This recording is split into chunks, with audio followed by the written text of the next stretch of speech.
Pushing the boundaries of expectations, rewriting the rules of adventure are the reasons we get up in the morning. We share your hunger for a life without limits. Greetings, KB. So glad to have you back with us today for another transformational podcast.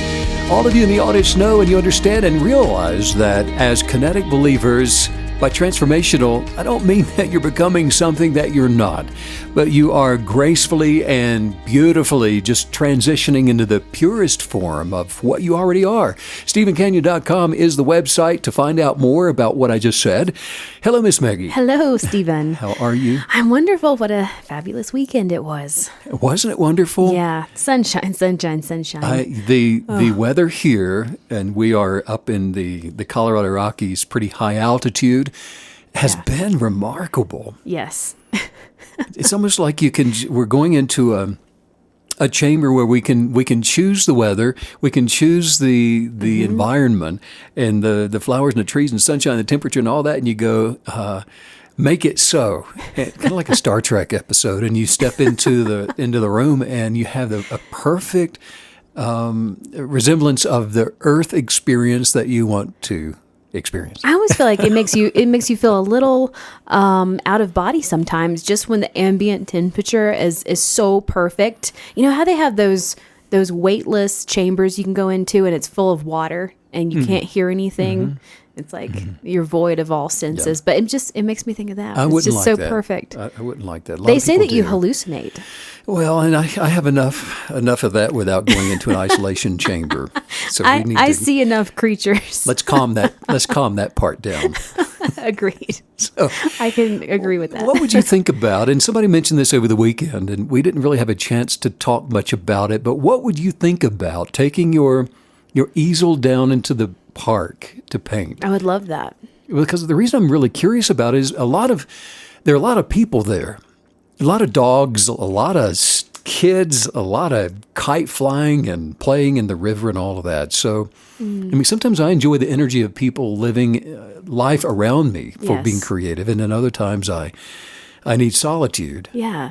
I think it depends on, so I think that energy, being surrounded by that energy would be really nice. Sometimes I find that it's almost as if a certain part of my mind is occupied by blocking that out, and it helps me be more creative.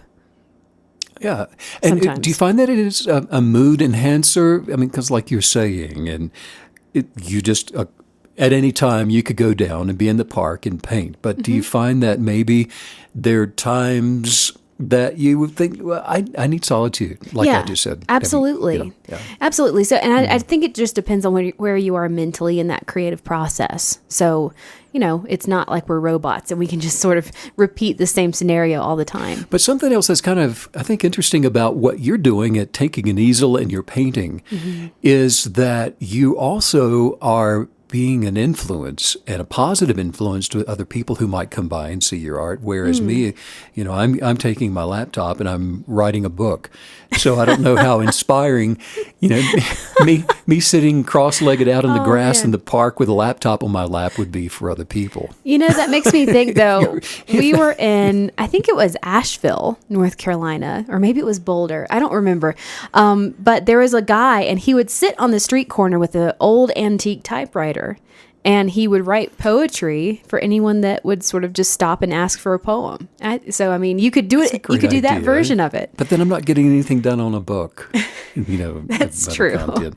Or I could take a piano. Now that would be different, and I would love to do that. Yeah, you have your portable speaker. Just take your portable piano down there and see what happens. I want my full-size Steinway grand piano down there in the grass.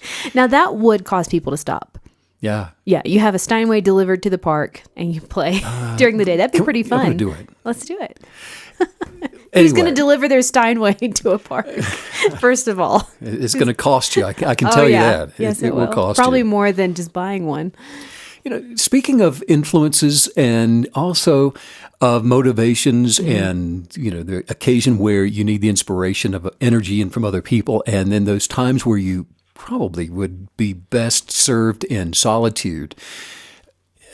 We are really multidimensional in our own creative needs. And I think it's important, it's imperative actually, that we recognize those seasons, I think moments come in seasons too.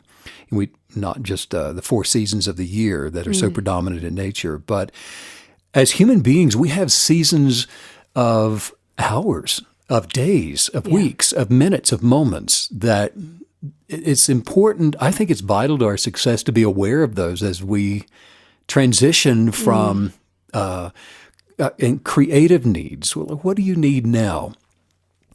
Perhaps you've had a lot of noisy thoughts, for example. Last night, perfect example, 3 a.m, and I'm telling you, and I wasn't asleep, but my thoughts are going from just one rodeo to another.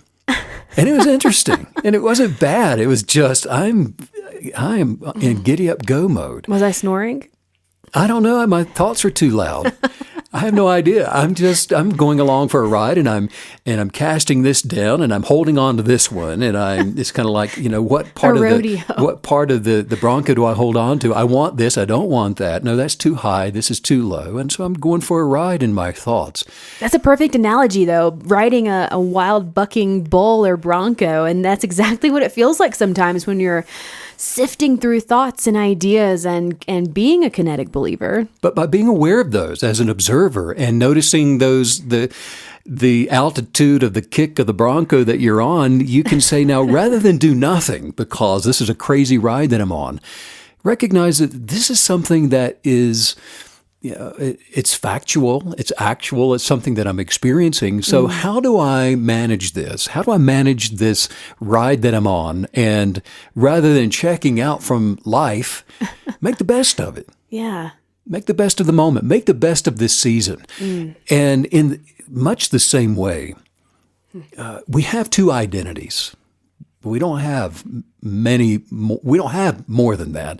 Now, there can seem like in the ego state of consciousness, you've got 1,000 identities, but you're still just dealing with one. As an observer, you can recognize the noise and often the confusion of all of these suggested stories. It's like there's a knock on the door and you are the producer of a movie, and there's 1,000 people standing outside your door, and each one has a different story they want to bring in for you to consider to produce the movie of. Well, as the producer, you are the one that has the sign on the door that says ego here.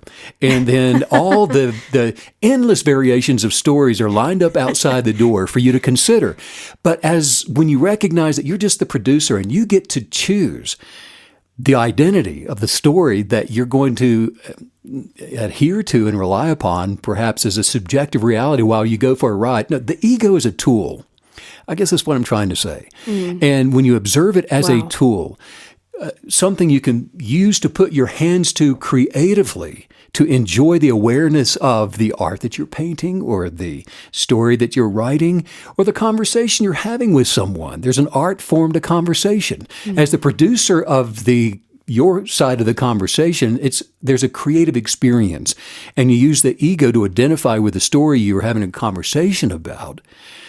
It was a chosen story. You're producing it. So cast down the negative ones and you adhere to the positive one.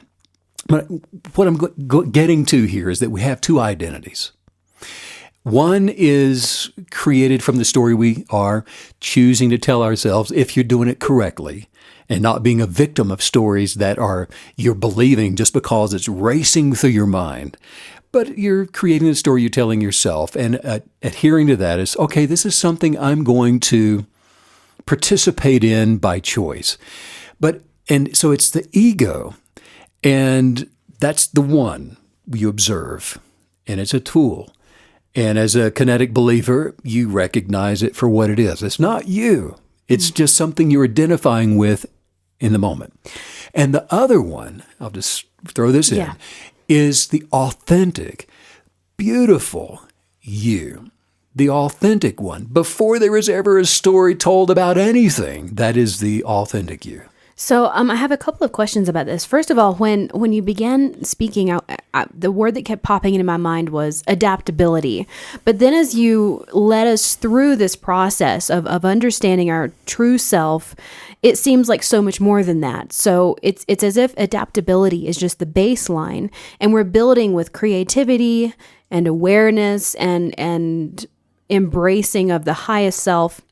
And so I'm getting a better depth of understanding on this, but also I'm wondering, when you talk about telling ourselves the right story about who we truly are, how do we do that while still not identifying with forms and labels? That's something that I personally come up against quite a bit. I get a little stuck in that process. Yeah, it comes back to this, Meg, that the ego is a life form that is identifying as a life. It has a story that it's attached to, and it says, this is who I am. And it enlivens itself by seeking the approval of other people. It needs to be validated in order to live. So it becomes dogmatic in its opinions, and it becomes authoritative, and it becomes argumentative, even when there are no facts around to back up or support the story that's being told. And so the purpose of the ego that is out of control, that's not just a tool, that's not being observed as being something that is helpful to be the creative process, to your awareness, it becomes a monster, a runaway monster. And for a monster to live in this realm, it has to become greater than its previous moments. Wow. So it has to make the story bigger. It has to tell the lie in a greater way. It has to enhance the number of victories. It has to say, Yeah. I'm greater than you. And it's always seeking to inflate itself. And so This is a light bulb moment for me, this idea that, we always talk about being in the present moment, but it's important to remember that, hey, your ego is in the present moment too. And so it's always constantly looking for its next meal, its next boost. That monster needs to be fed perpetually to stay alive. This is huge. And that's how we overcome this, is through awareness. Yeah. The conversation we're having now is just being aware that this is the way that it works. This is by recognizing the ego as something that is not you. It's not who you are. You have the ability then to rest in between those plaguing thoughts, the noise of the world, the condemnation, the judgments, the self-inflatedness that comes from operating an ego. And so it's from that quiet place, the peaceful place, that place of rest that's in between the identifying with things and forms and ideas and people and what they say about you or don't say about you.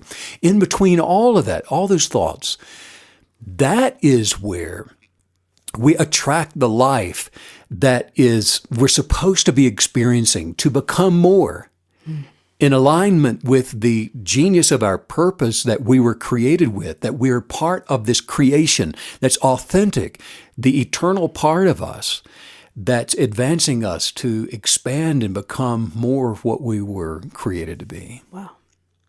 In really the same way, beyond names, beyond form, places, thoughts, and all of that, there is, and we both even sign anytime we send out an email or letters or text messages or anything. And I don't care if somebody knows me or not. I'm still saying, with much light and much love. Yeah. I identify with that like you do, like KBs do. And it's the light of our joy that it's in dormant. It's in a dormant state of being if we are living in the ego. And so it's beneath the stories we're telling ourselves. But by recognizing, again, going back to awareness, and recognizing that we are light, we are love, we are joy, we're happiness, we're peace, we are these things. They're not something that we're trying to become or something we're trying to get. It's your identity. That is the authority that we were created with. That's the dominion we were created with. And so the awareness of that and wearing it as a badge of honor, if you will, keeps you in lockstep with manifesting the greater essence of who you were created to be. And so that's what we're releasing on purpose. That's what we're using our identity to transcend the ego, to flip it around, to put the ego down, rather than in some honored place of controlling our lives that it's never was meant to be and not supposed to be in that position.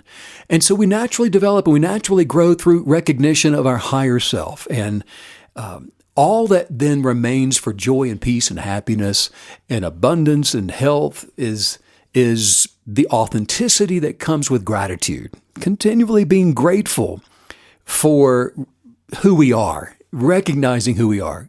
Gratitude for that. Don't let a day come and go. Don't let a season of the day, the morning, the afternoon, or the evening, continually being grateful for what you recognize that you already are, not something that you're trying to achieve. Because without gratitude, and this is vital, the illusion that we're talking about of the self-made grandeur of the ego that's not authentic, it will consume and absolutely devour and put it down to no effect the life-giving celebration of a rightful relationship with Source, with your Creator. Oneness, being one with all that we were designed and created to be.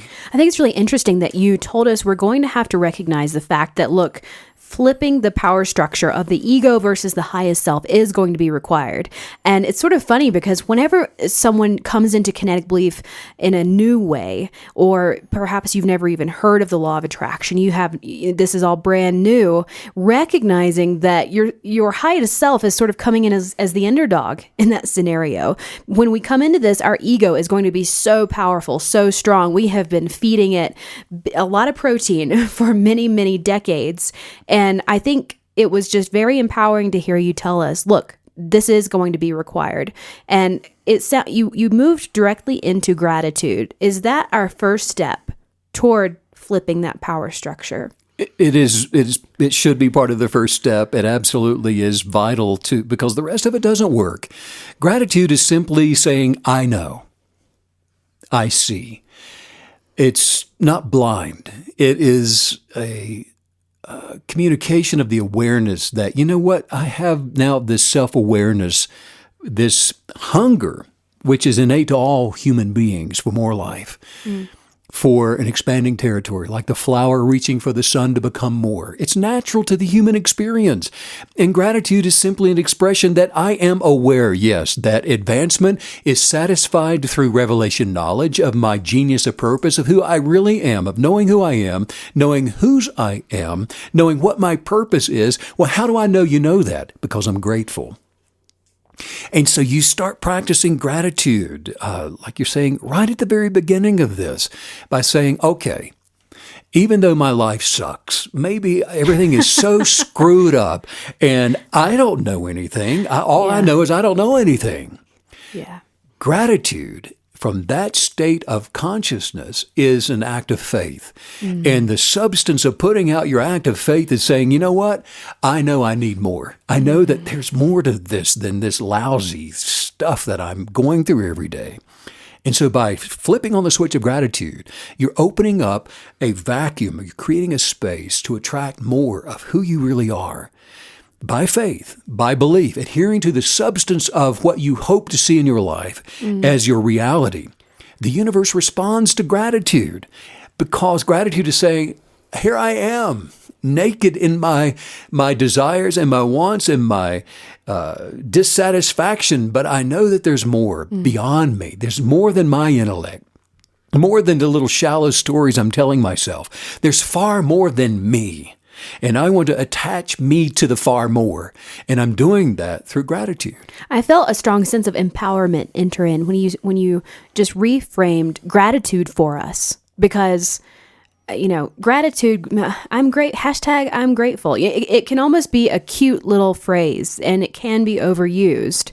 And so I love that you have made it a more aggressive, a more powerful, almost an arrow in our quiver, this incredible thing that we can attach ourselves to. And you're right, when you're in these situations of life where everything does seem so doomsday, so dark, so impossible to get out of, yes. Gratitude is all of a sudden an act of great courage and bravery and will have this massive impact.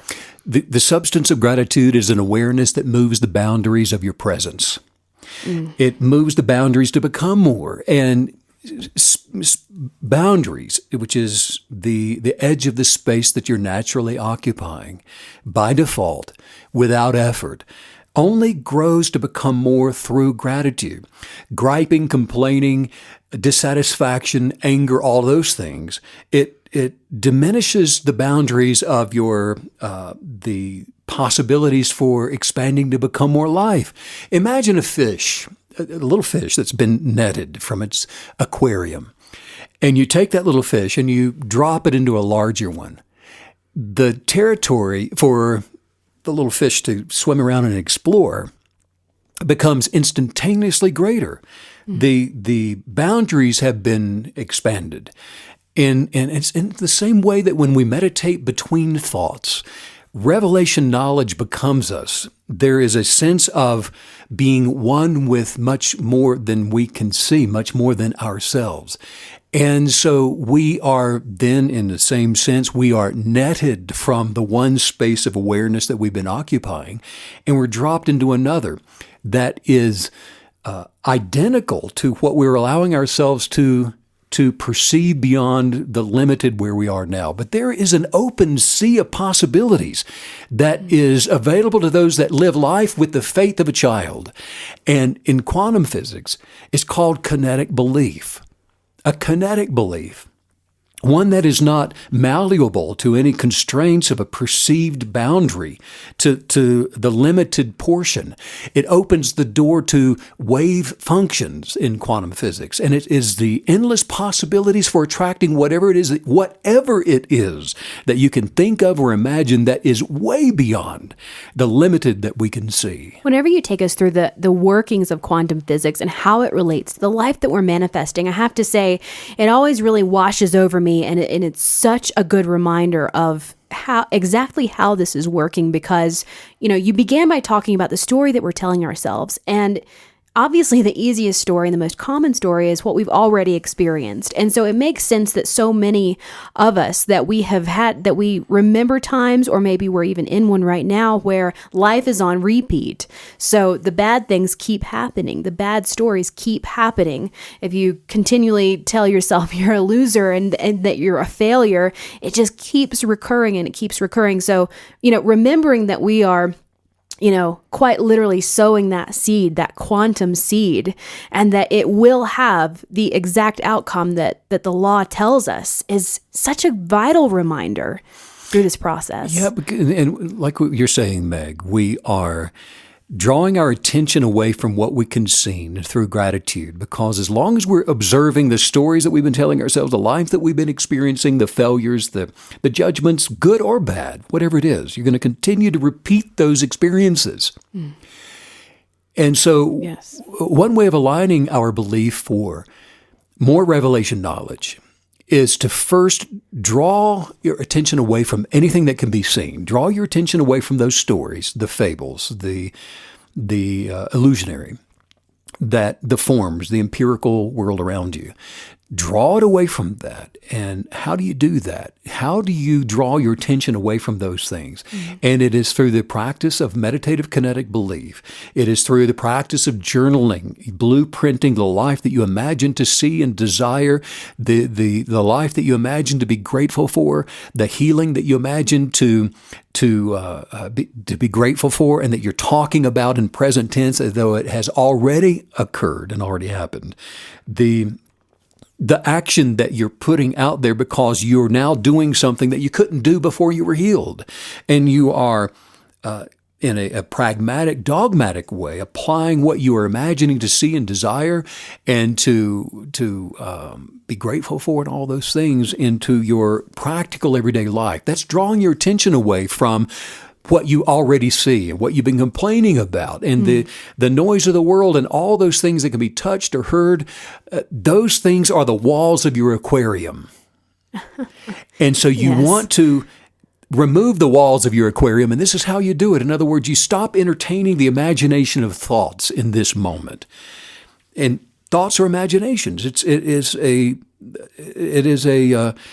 Again, it's just a delusional story that we are telling ourselves that was developed from after the moment we came into the natural. And so we look around and we meditate, go back to the beginning, and just start with, if nothing else, by feeling the sensations in your body from within. And you notice every single tension. And it has nothing to do with life forms, but you want to look within and begin by meditating on those sensations from within. Every point of pressure, the life force in your hands. And you just create this comfortable space for your feeling of relief.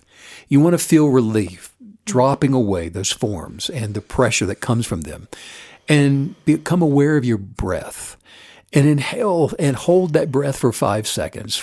You're inhaling from the universe around you. And then you slip away from the details of what you see. And you do this intentionally. And it is amazing the effect that has on disconnecting you from the walls of your aquarium.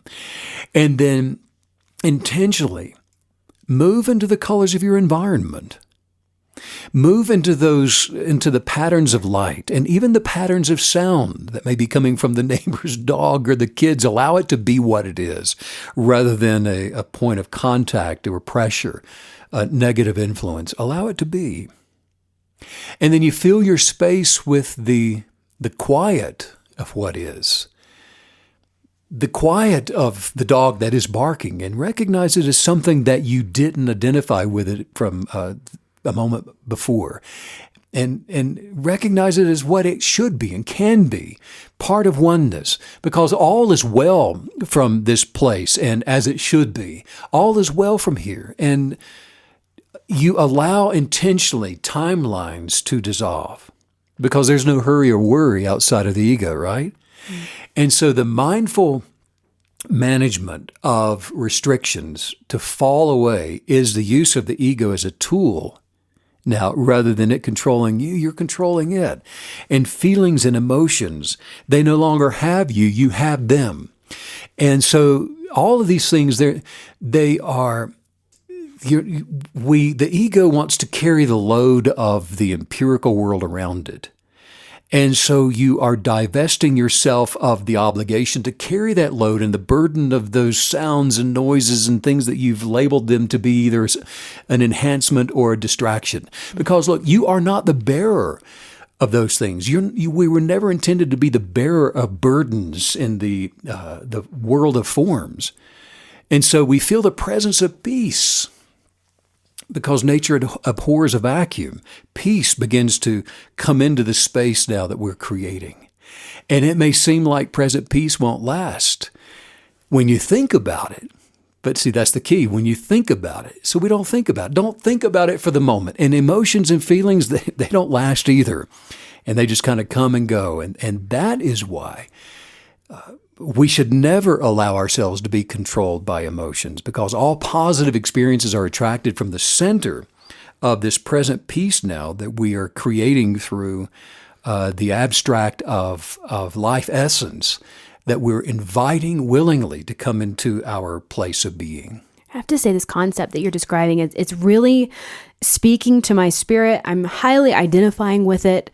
When you began by saying, you need to draw your attention away from the old stories of the ego. It made me think of when we went down to Costa Rica and we were just walking through town, and all of a sudden these drums start beating and there's fire on tiki torches everywhere, and this beautiful woman comes out and starts belly dancing in the street. There are probably 200 people that gathered around, and there is no way that anyone was going to look at anything else except her. She was so beautiful, so alluring.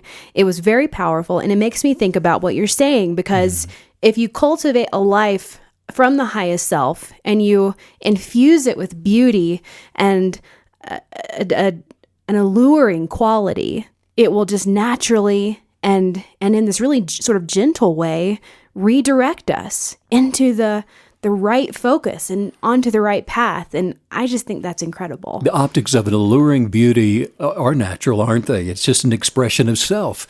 And it's from the energetics of the now, like you're talking about, from that time in Costa Rica, that there were no other thought forms that where the present tense of gratitude for nothing missing, broken, or wrong attracts to manifest best lives. So that was a transcendental state of being that moment brought 200 people into. It makes me, I have a question about that. So it's making me wonder if we're having trouble leaving the ego story behind. Is it because we are lacking something beautiful, something that we are highly passionate about in the highest self to draw us away? Is that what's happening?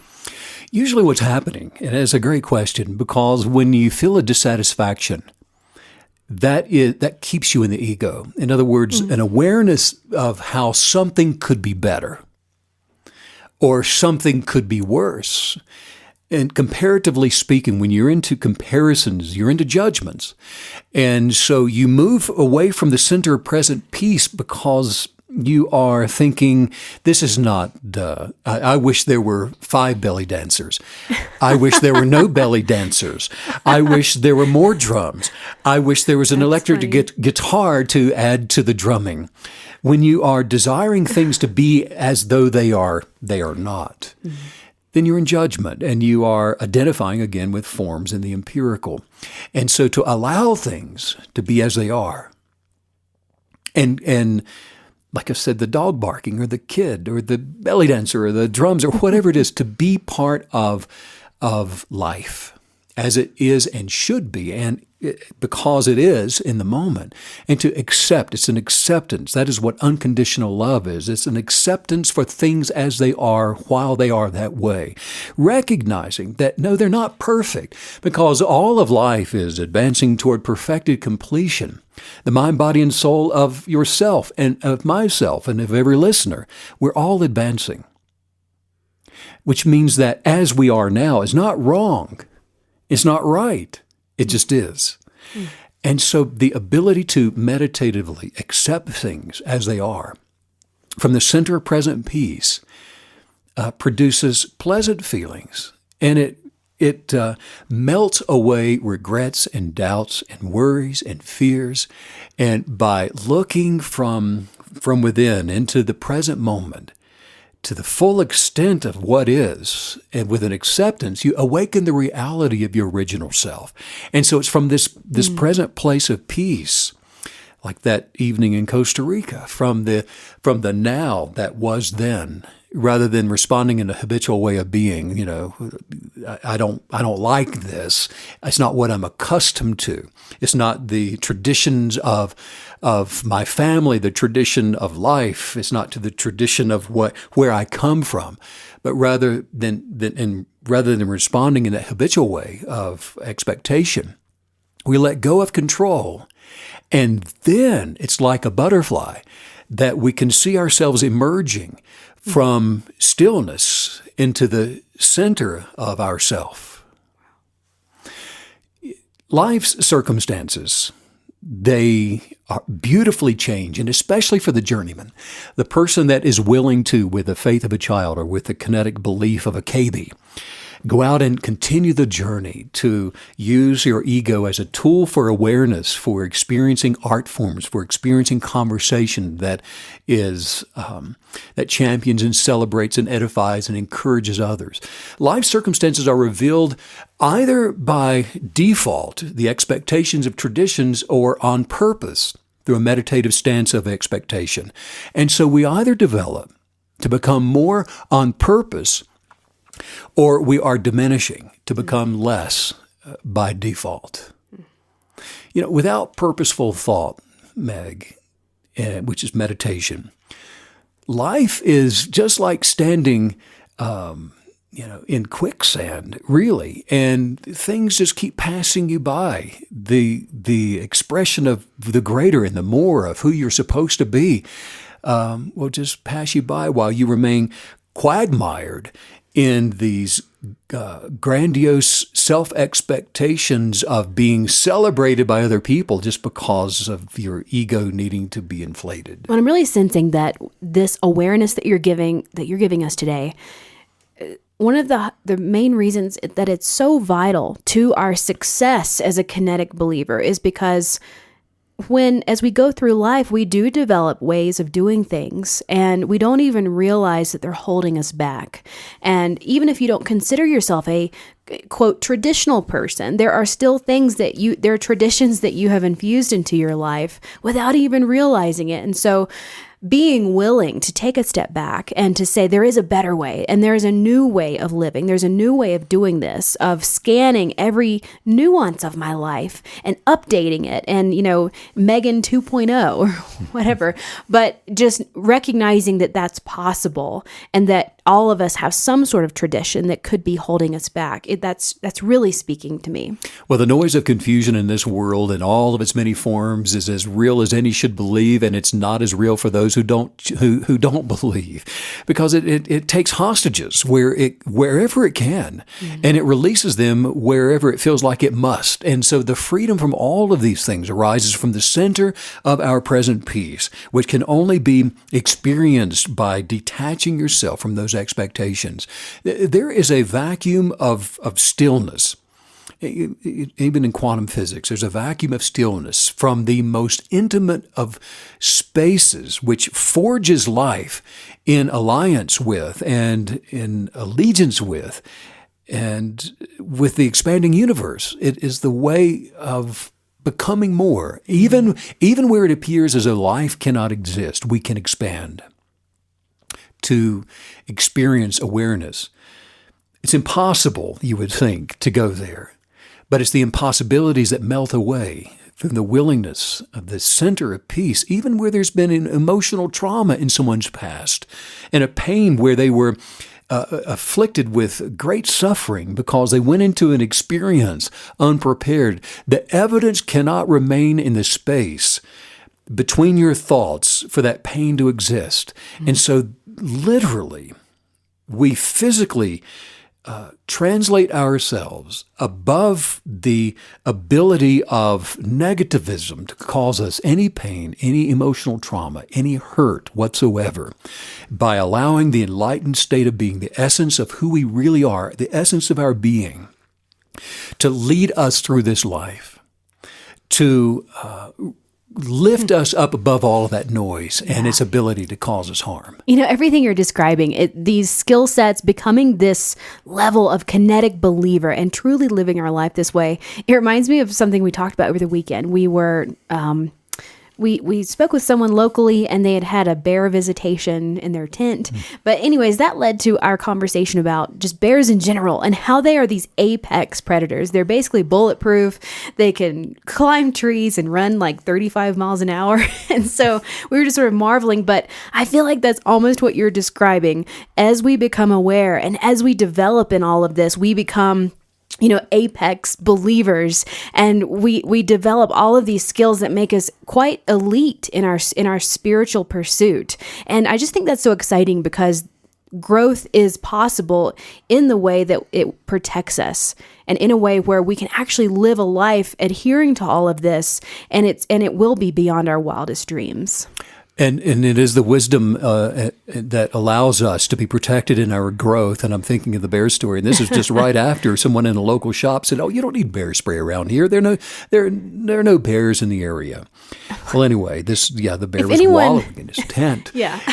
There are bears in the Colorado Rockies, by the way. It's like a PSA. If anyone ever tells you there aren't bears in the Rockies, do not believe them. Get the bear spray anyway. Get the bear It's just spray. for the fun of it. Yes. But it's from the center of stillness, Meg, where all things are well. Mm-hmm. And that peace, we inhabit a peace that does surpass understanding. Yeah. There's no cognitive reasoning that's required in the essence of peace. It just is. And it's from here that we become more. This is the light of abundance, the light that I will pin right before I say, be well, my friend, in light and love. And it's that place of abundance that we are relating with all of life and each other, because the world in all of its judgments, it is irrational. The world is irate, and it is condemning and judging and wrestling for approval. And so as such, its hunger cannot be satisfied, and its thirst, it cannot be quenched, regardless of how dogmatic you are in your approach, thinking, I'm going to go out there and give them a piece of my mind and fix everything. It can't be fixed. It cannot be satisfied. Fix everything. And the anxiety of all of that, it's suppressive. And the anxiety of all that, it will devour whomever it may devour in the attempt to end its own pains and its own suffering. Because anyone that is living a life in the energetics of the ego, they know intimately that they're wrong, that it's not factual. They know that they're fake. They know that they are living a life that is not authentic. And so it's on the other side of that, it is possible. And this is what's so exciting for it. This is why we do this podcast, Maggie. And I've devoted my life for the last 30 years to this, because it is possible to enjoy the things of this world without being terrified by fear. And that it is from the fear of being discovered that you've been faking it that keeps people from living their best life, from going out and experiencing something new. It's the fear of being discovered that keeps them from having friends, from playing golf with other people, playing tennis with somebody else, from having other people come over that you can unconditionally love. It's from the fear of being discovered. I love this. You've mentioned before how once that someone achieved running the 4-minute mile, how this huge wave of 4-minute miles came through after that. And I feel like what you're describing is so similar in that the sensation I always take away from the podcast is, this is possible. I can do this. Just accepting the fact that you can live a life full of peace, gratitude, manifesting all of your heart's desires, just knowing that that's even truly possible is one of the most powerful things that you can achieve. And I just love that you kept using the word possibility, because that's one of the most empowering attributes of being immersed in kinetic belief and listening to this. And one of the most beautiful things about what you just said is it's actually something that in the world's way of doing things, you don't have to earn it. You don't have to win it. You don't have to achieve it by working hard or being something that you're not. Whoever you are at your core, without the mask, is one of the most lovable treasures on the earth. Yes. You don't have to do anything but remove the mask to become the most lovable, dynamic, powerful, authoritative human being that you could ever possibly be. Wow.